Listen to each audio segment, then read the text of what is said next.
Listo todo entonces. Entonces, este es el último tema que vamos a ver, porque la siguiente semana lo vamos a ocupar nada más para hacer ejercicios de repaso. Entonces, esto último es sobre corriente eléctrica y la ley de Ohm. Gracias, Claudia. Entonces, vámonos directo acá a este dibujito.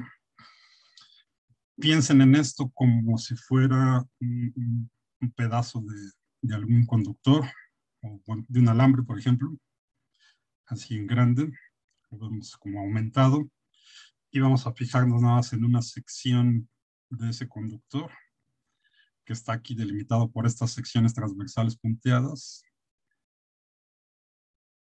Y bueno, suponemos que hay una diferencia de potencial entre estos extremos. Entonces, acuérdense que este es el potencial, que es energía potencial eléctrica por unidad de carga. Es como si conectáramos una batería aquí, ¿no? Entre estos extremos, ¿no? Y simplemente vamos a suponer que el potencial acá en el punto A es mayor que el potencial en el punto B, de manera que tenemos un campo eléctrico en esta dirección. Y acá adentro, entonces, tenemos los portadores de carga, los iones dentro del material conductor, que en realidad en un conductor estos serían electrones y serían negativos, pero por convención vamos a suponer que son positivos, y la corriente eléctrica siempre se toma en la dirección en la que se moverían las cargas positivas, aunque en realidad la mayoría de las veces lo que se está moviendo son cargas negativas, ¿no? Pero bueno, entonces no importa. Entonces aquí vamos a suponer que tenemos estas cargas que son libres de moverse dentro del conductor, más o menos.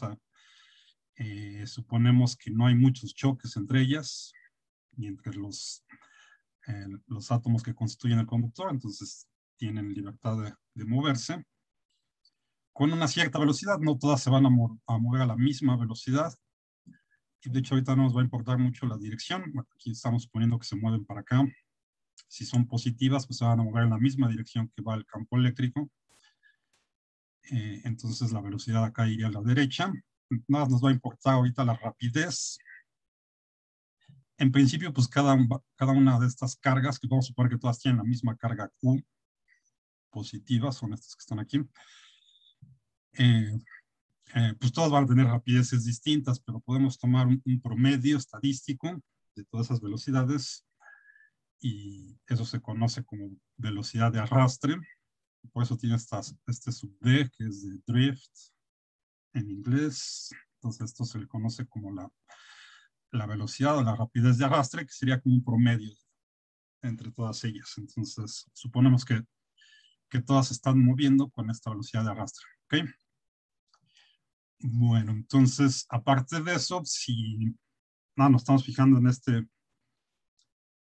esta longitud L del conductor, donde está nuestra diferencia de potencial.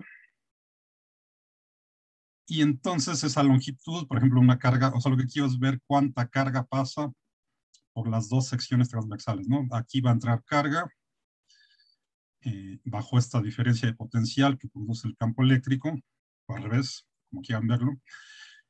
Se van a mover y van a pasar acá por esta otra sección, ¿no?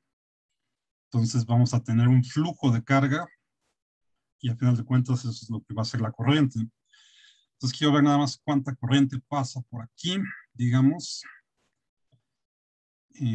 Entonces esta misma longitud L la podemos escribir como la rapidez esta de arrastre por un intervalo de tiempo delta t, ¿no? Aquí no sé por qué lo puse con mayúscula la t. Bueno, este es un intervalo de tiempo, ¿ok? La rapidez de arrastre que tenga esta, que supongamos una carga que entra aquí, por el intervalo de tiempo que le lleve llegar acá a la salida, digamos, pues es esta misma longitud de L, ¿ok? Bueno. Bueno, esto no es para que se acuerden de la definición de campo eléctrico. Acuérdense que esto es fuerza entre carga, y entonces simplemente es para que se acuerden que si esta carga es positiva, entonces la fuerza va en la misma dirección que el campo eléctrico, y por eso las cargas se mueven de acá para acá, ¿no? Entonces, para empezar, necesitamos que haya una diferencia de potencial para que tengamos un campo eléctrico. el campo eléctrico pues, está asociado con la fuerza y eso mueve a nuestras cargas. ¿Ok? Si no hay diferencia de potencial, entonces las cargas están ahí nada más, pero no se mueven.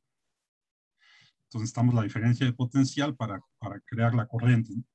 O para crear el campo que produce la fuerza, que mueva las cargas, y eso va a ser nuestra corriente eléctrica. Bueno, entonces la carga que tendríamos acá, que atraviesa esto una vez que ya está establecido aquí la diferencia de potencial y el campo eléctrico, pues va a ser, vamos a tomar esta n minúscula simplemente como número de cargas por volumen. O sea, esto es pues no es esta parte de acá del numerador, simplemente cuántas de estas cargas Q minúscula tengamos entre el volumen que tengamos en esta sección del conductor donde está nuestra diferencia de potencial. ¿Ok? Bueno, entonces el volumen pues es simplemente el largo, la longitud, que está dado en términos de la velocidad de arrastre y intervalo de tiempo. O sea, esto que está aquí es L multiplicado por el área de la sección transversal, o sea, toda esta área, y nos da el volumen de este cilindro, digamos, que estamos considerando. ¿Ok? Entonces, todo esto es el volumen multiplicado por la n minúscula, que es número de cargas entre volumen. Entonces, toda esta cantidad nos da simplemente el número de cargas. Y si cada una tiene la misma carga Q, que es lo que estamos poniendo, entonces al final de cuentas toda esta cantidad nos da la carga total en esta parte, ¿no? Que por ejemplo pasa por aquí, por esta sección transversal. A eso le vamos a llamar una delta Q mayúscula. Esa sería la carga total en esta sección.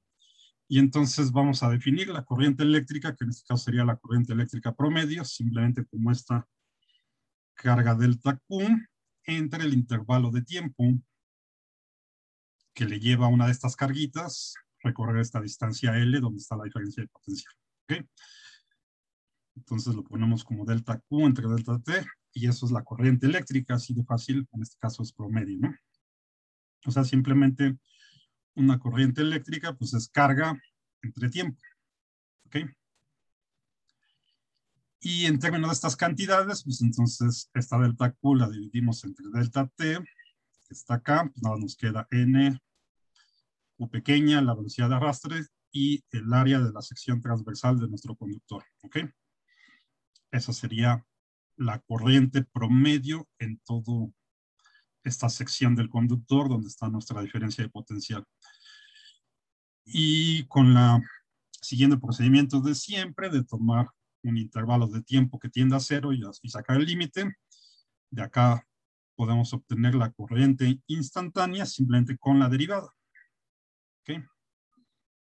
Que en principio pues no tiene por qué ser igual a la corriente promedio, ¿no? Entonces es simplemente la derivada de la carga con respecto al tiempo, eso nos va a dar la corriente instantánea. En este caso, la carga pues va a ser una función que depende del tiempo, ¿no? O sea, va a ser, en general, la carga pues va a variar con el tiempo, la derivamos con respecto al tiempo y eso nos da la corriente eléctrica instantánea.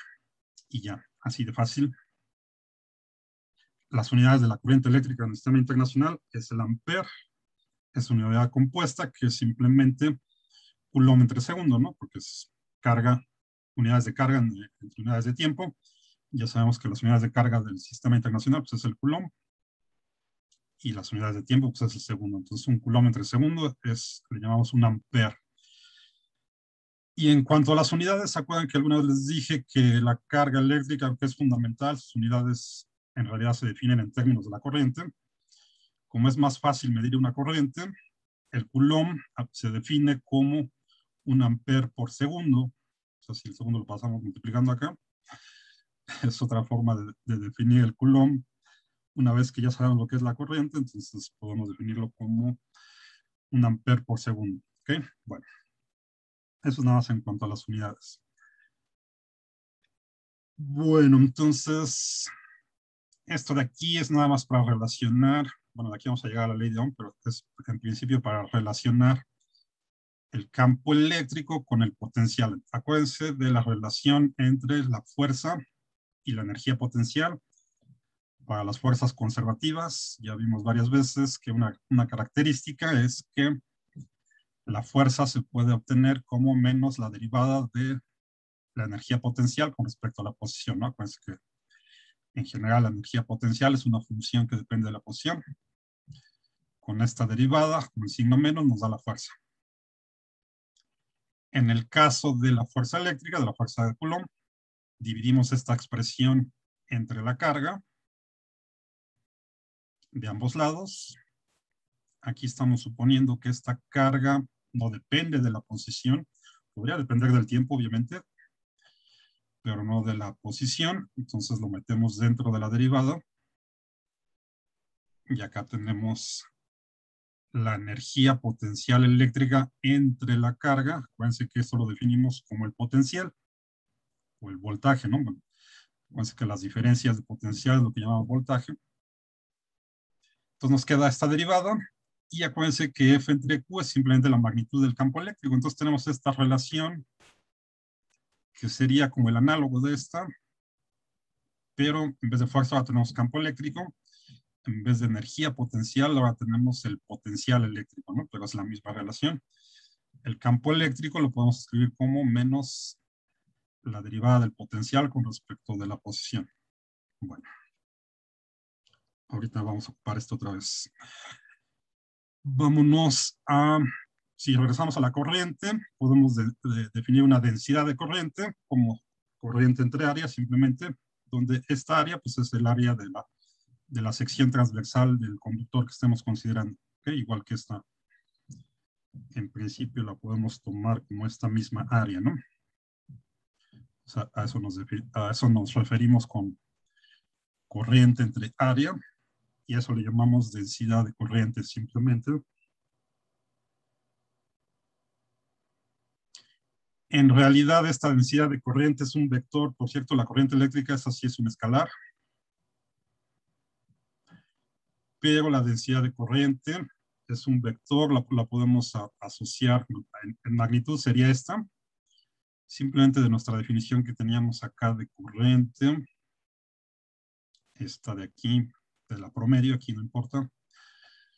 Esto lo dividimos entre área y nos queda NQ, la velocidad de arrastre, ¿no? O la rapidez de arrastre. Entonces lo podemos escribir así como la densidad de corriente en términos de los portadores de carga. Esto es de U minúscula. La N, acuérdense, es número de cargas entre volumen y esta es la velocidad de arrastre o la rapidez de arrastre. Bueno, si esta rapidez la ponemos como velocidad, como debe de ser, como un vector, entonces la carga pues es un escalar y este es nada más un número. Entonces en realidad la densidad de corriente sería un vector, pero nada nos va a importar su magnitud, que sería esta. ¿Ok? Bueno, entonces esta densidad de corriente pues está relacionada con el campo eléctrico que la produce. O sea, a final de cuentas la corriente está relacionada con el campo eléctrico que la produce. A su vez el campo eléctrico pues, está relacionada con la diferencia de potencial, como acabamos de ver con la derivada, pero podemos relacionar el campo eléctrico con la corriente o con la densidad de corriente. Es análogo. Y la relación puede ser bastante complicada entre campo eléctrico y densidad de corriente, dependiendo del material que estemos considerando. Entonces, resulta que para los materiales que llamamos óhmicos, que justo pues le llamamos así porque siguen lo que conocemos como la ley de Ohm, esa relación entre campo eléctrico y densidad de corriente es muy sencilla. Simplemente son proporcionales. Decimos que la densidad de corriente es proporcional al campo eléctrico. Aquí están en magnitud. Esta constante de proporcionalidad le llamamos la conductividad. Esta es una sigma minúscula. Si no se entiende ahí mi alfabeto griego. Esta es una sigma minúscula. Se conoce como la conductividad. Y entonces esto pues, es una relación experimental. O sea, tenemos que medir densidades de corrientes y campos eléctricos para distintos materiales. Si la relación entre ambos es lineal, o sea, aquí estas gráficas representarían distintos materiales, miden, le aplican distintas intensidades de campo eléctrico, eso nos va a dar distintas densidades de corriente, las graficamos para distintos materiales. Si resulta que todas son rectas que pasan por el origen, entonces siguen esta relación. ¿Ok? La pendiente, pues es justo la conductividad, que depende de cada material, porque J entre E, pues sería sigma, es la conductividad sería la pendiente de estas rectas. Todas pasan por el origen, porque no tenemos acá otro término sumado. Y todos los materiales que siguen este comportamiento, pues los llamamos materiales óhmicos, y a esta relación, pues es justo la ley de Ohm. ¿Ok? Entonces, pues es muy sencillo, ¿no? Como vectores los pondríamos así. O sea, el vector de intensidad densidad de corriente es proporcional al vector de campo eléctrico y pues nuevamente la constante de proporcionalidad es sigma, que es la conductividad. ¿Ok? Bueno, entonces así es la relación físicamente. A lo mejor ustedes no lo habían visto de esta forma. Entonces simplemente vamos a traducir a esto a un lenguaje que es más conocido, mucho más conocido. Y eso también es sencillo, ¿no? Pero entonces, esto es la ley de Ohm, ¿no? Los materiales que siguen esta relación lineal entre densidad de corriente y campo eléctrico. ¿Ok? Bueno. Entonces, para reescribir esto en algo que es más común o más conocido y también más práctico, simplemente regresamos a nuestra relación entre campo eléctrico y el potencial, esta que acabamos de obtener. Y ahora la integramos. ¿Ok? O sea, simplemente pensemos en esta derivada como diferenciales. Esta de x la pasamos multiplicando acá al campo eléctrico. Entonces nos queda menos dB igual a e de x. Y ahora vamos a integrarlo. Esta ecuación la integramos de los dos lados. Y estas integrales pues, son sencillísimas. El lado izquierdo, que es la diferencial del potencial, pues lo integramos de un potencial inicial a un potencial final, simplemente. Y del lado izquierdo, que es la integral sobre dx, lo vamos a integrar sobre el largo del conductor, o sea, simplemente de 0 a L. Siempre podemos poner acá, es como si nos regresáramos aquí a esta parte. Entonces vamos a integrar de este potencial inicial a este potencial final. Aquí ponemos nuestro origen en cuanto a la posición, y entonces acá estamos en L, en donde está el potencial final, estamos en L. ¿Ok?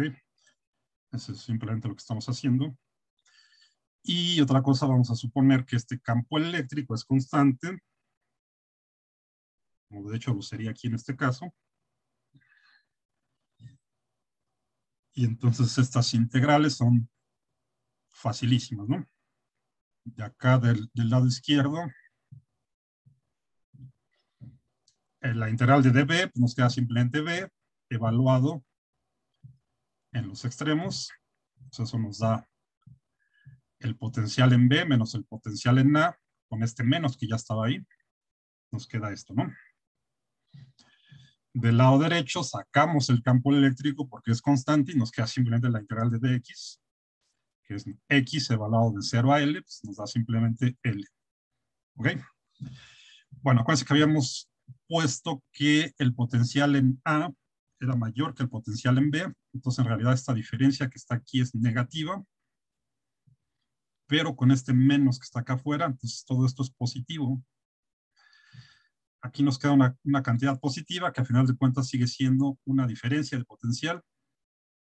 Entonces a esto simplemente le vamos a poner una B de voltaje. ¿Okay? Entonces acuérdense que casi siempre nada más aparece ahí la B del voltaje, pero en realidad lo que tenemos es una diferencia de potencial como en una pila, ¿no? Como vimos la clase pasada. Bueno, entonces a esta diferencia que ya sería positiva le ponemos esa B de voltaje. Entonces tenemos que el voltaje pues, es igual al campo eléctrico por L, que es el largo del conductor. Muy fácil. Y entonces aquí podemos despejar el campo eléctrico. Bueno, la magnitud del campo eléctrico la ponemos como voltaje entre L. ¿Ok? Muy sencillo. Nos regresamos a nuestra relación de la ley de Ohm. Densidad de corriente es igual a la conductividad por el campo eléctrico. Simplemente nos regresamos a la definición de densidad de corriente. Acuérdense que es corriente entre área. La ponemos aquí. Sigma, que ya está ahí, que es la conductividad.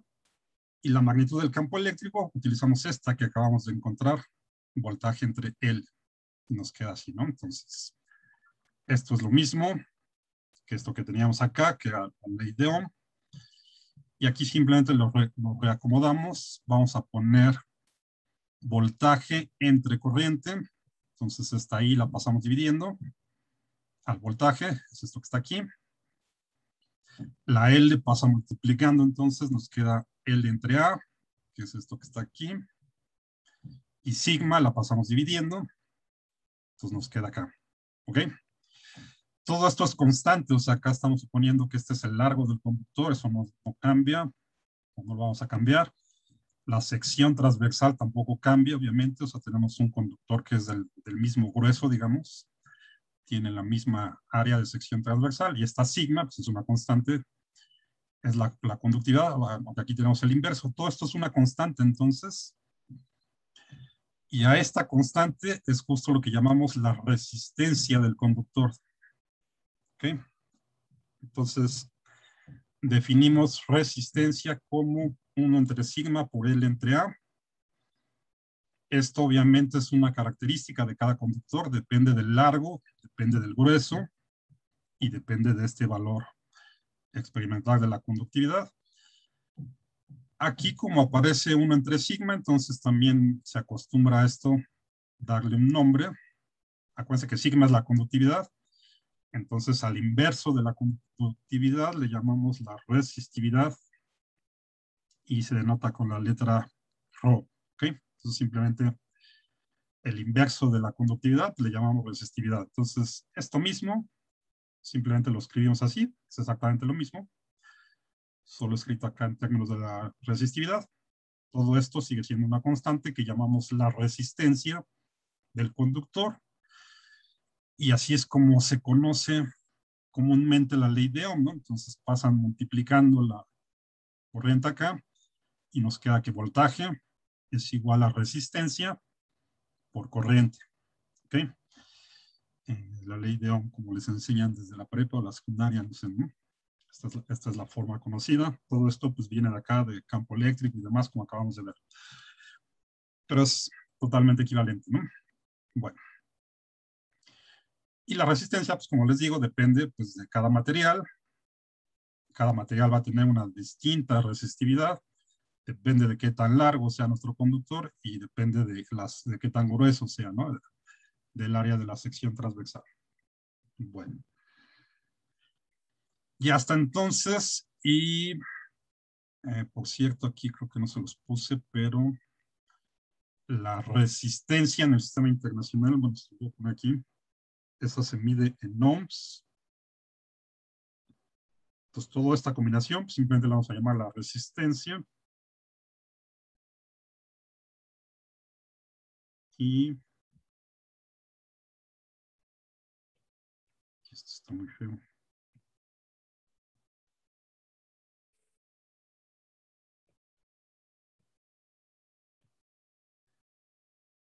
Y las unidades en el sistema internacional, pues como pueden ver de aquí, son unidades de potencial entre unidades de corriente, o sea, volts entre coulombs, y a eso le llamamos ohms, y lo anotamos con la letra griega omega mayúscula. Entonces, un ohm va a ser igual a un volt entre un ampere. ¿Ok?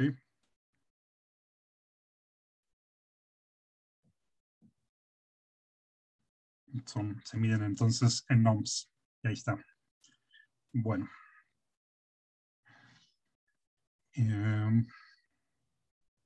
Y ya, entonces tenemos nuestra ley de Ohm. Este es simplemente un ejemplo muy sencillo. Esto es una sección transversal de una fibra nerviosa. Podría incluso ser una neurona o algo así, vamos a suponer que es una fibra nerviosa. Esto que está acá en el centro es el axón y esta capa gruesa que lo cubre. Así, aquí lo estamos viendo como una sección transversal, ¿no? de la fibra nerviosa, sería como si tomáramos una sección transversal de un conductor, porque pues justo estas fibras nerviosas conducen electricidad, que es como llegan las señales al cerebro, ¿no? Son, a final de cuentas, son impulsos eléctricos, lo que viaja a través de los nervios. Y hay una corriente ahí entonces que pasa aquí por el axón, o sea, esta es la parte que transmite la corriente, y esta parte de acá es como un aislante, la mielina, o melina, no sé cómo se diga en español, creo que es melina, ¿no? Esto no es conductor, o sea, esto sirve como si fuera esta capa que cubre el axón, eso sirve como si fuera un aislante. Entonces, básicamente, esta fibra nerviosa la podemos ver como un cable conductor recubierto de un aislante, así de manera cruda.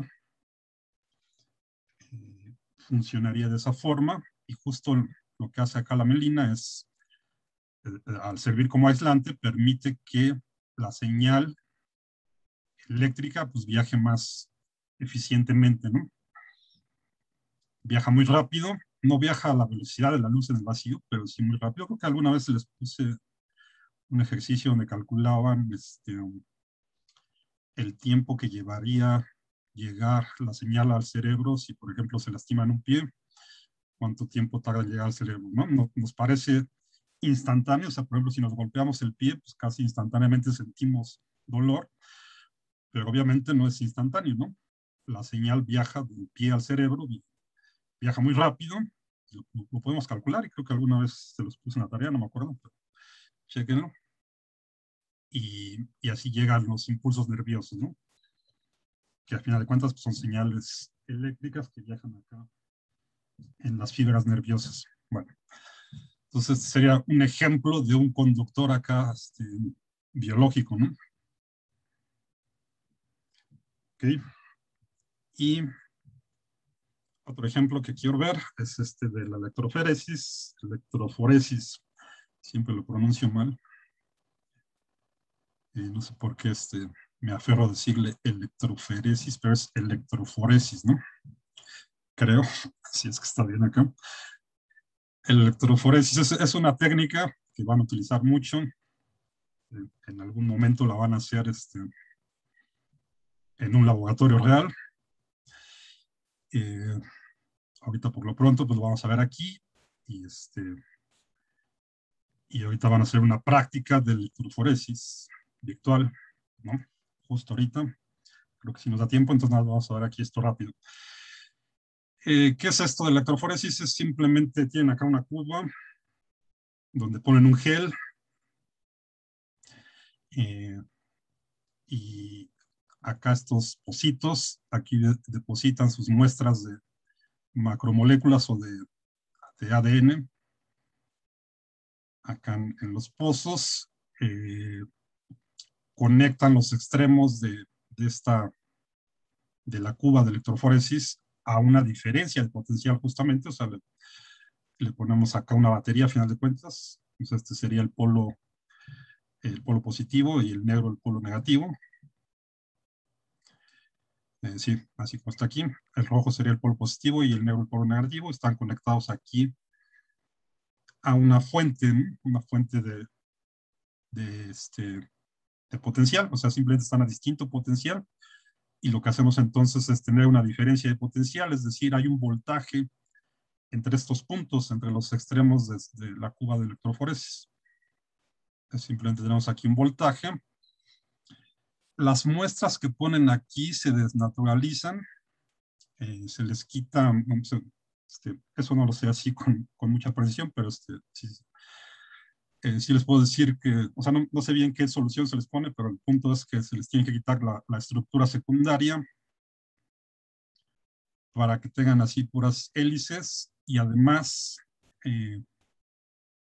se les trata para que tengan fuerzas repulsivas muy grandes, de manera que estiren la hélice y al final de cuentas les queden nada más así como bastoncitos cargados negativamente, ¿ok?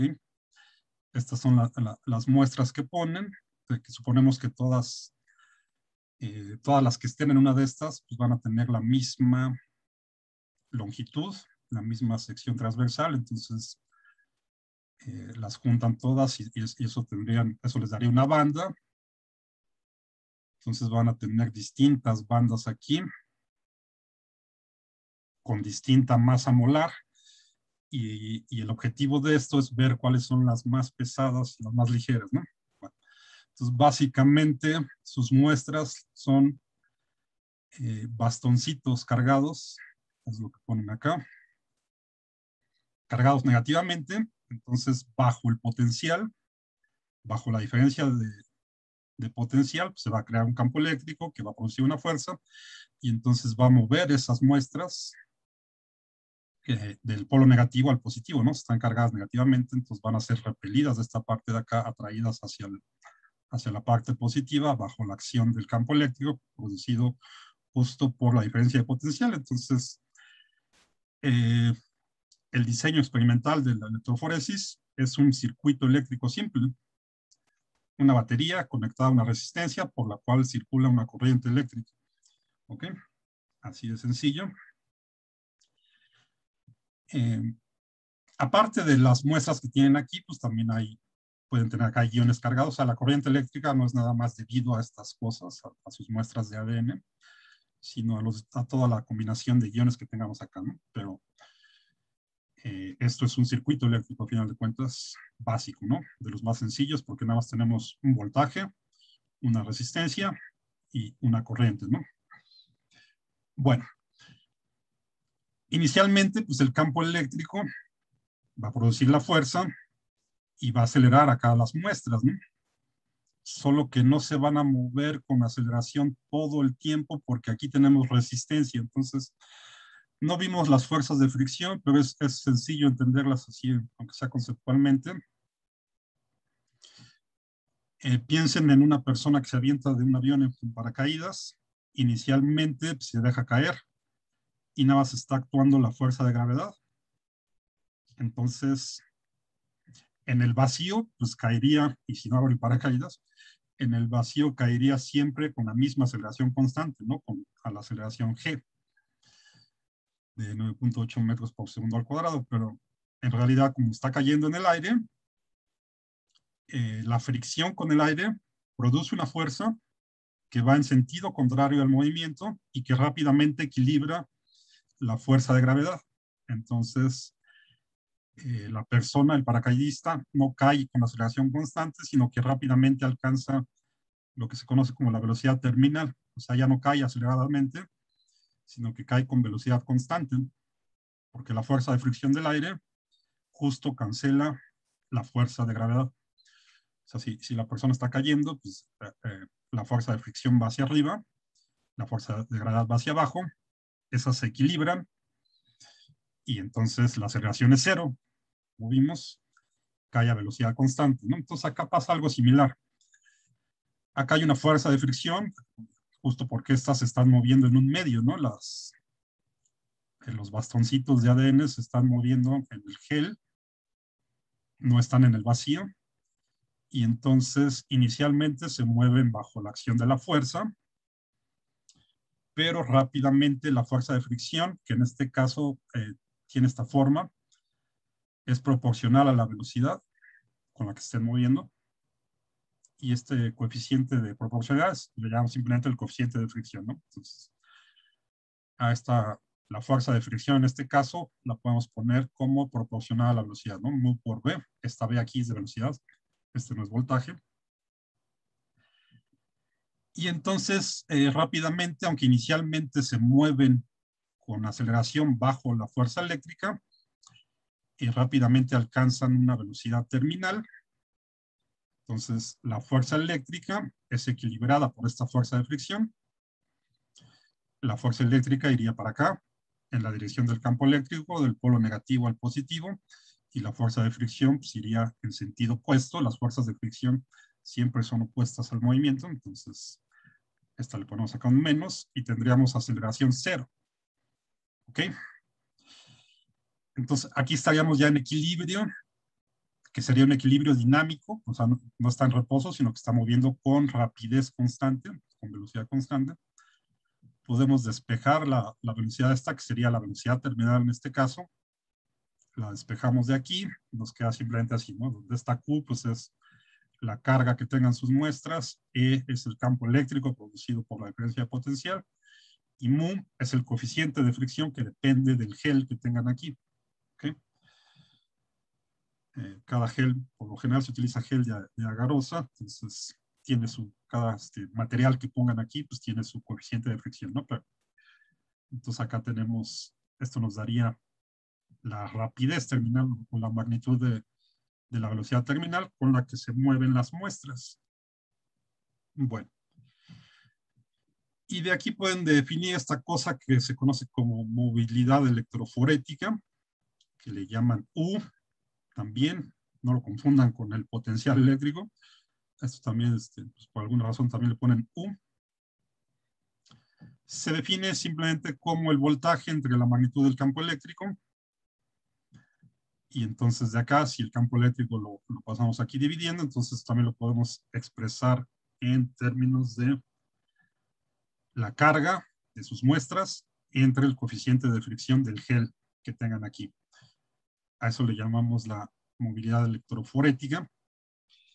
Entonces, pueden utilizar distintos materiales y hacer un tipo de calibración. Esto sería algo parecido a lo de la ley de Ohm, o sea, de hacerlo para distintos materiales y demás. Aquí lo que hacen es medir la movilidad electroforética y la normalizan para que tenga valores entre 0 y 1 para distintas muestras con distintas masas molares. Okay, aquí la finalidad es encontrarla o comparar las masas molares de las muestras que tengan aquí en los pozos. Grafican el logaritmo de la masa molar contra la movilidad electroforética normalizada entre 0 y 1 y les dan gráficas así de este tipo, rectas de este tipo. Y esto se utiliza simplemente para calibrar acá su aparato de electroforesis, la cuba de electroforesis, ¿no? Por ejemplo, entonces, esto no lo tienen que hacer ustedes, esto se hace y ya acá esto debe estar calibrado. O sea, esto se hace con anterioridad. De la gente que fabrica estas cosas y entonces